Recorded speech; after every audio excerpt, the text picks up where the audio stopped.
When Samsa awoke one morning from disturbing dreams, he found himself transformed.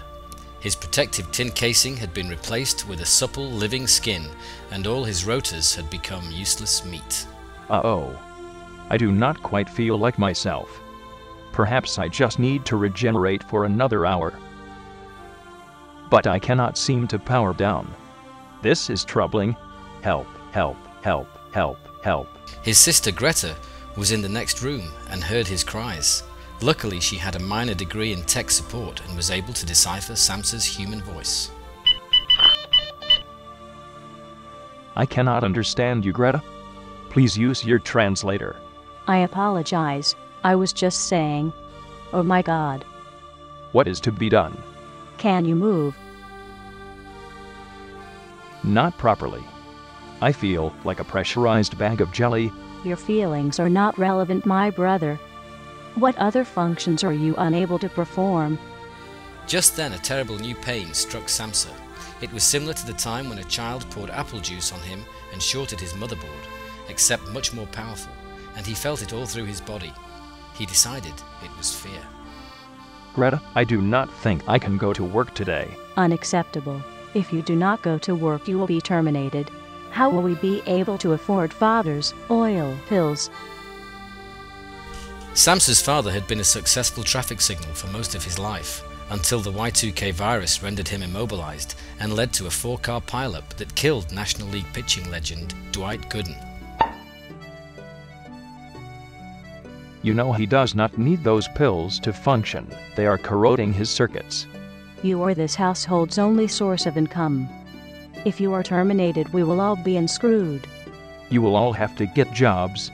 I do not like this conclusion. I want Mom butt. Oh my God. What have you become? You are not my child. It really is me, Mother. I apologize for my appearance. I am seriously malfunctioning.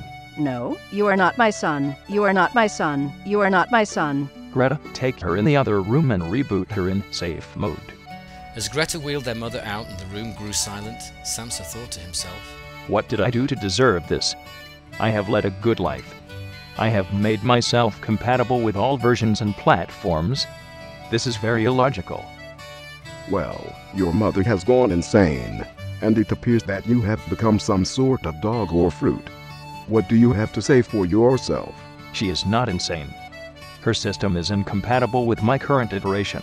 Well, you better change back. The family needs your income. It is you who needs my income so that you can get all hopped up on goofballs. I need those pills for my worms and viruses. Father, do we have any milk? Yes, and you will not get any until you turn back into a robot. Okay, thanks toolbox. I am going back to sleep mode. Please strike yourself from my scene. Good night, son. Dream about how to survive when I beat you unconscious, plant coke on you, and drop you in the East River. But Samsa didn't dream about being framed and left for dead by his father. Instead, he dreamt about unicorns. We're on a bridge, Charlie. And then he had one where he was sexually excited by having warm milk poured onto his crotch, but he had actually just wet himself. Then he had another sex dream about a metal fork entering a standard 110-volt electric socket. Then he dreamt that a hummingbird was biting his ankle, but that was just because his sister was cutting off his foot. Greta, that foot there. Where did you get it? The bottom of your leg. Could I have it back? I am going to run some diagnostic tests on it. But I really miss it, and I think I may need it. It helps hold in my fluid. I need to find out what is wrong with you, my brother. And sure enough, Samsa was leaking fluid from his foothole and died from massive blood loss moments later. But the rest of his family lived happily ever after, by selling his body for millions of dollars to a tribe of necrophiliac lawyers who were happy to pay extra when they found out about the foothole.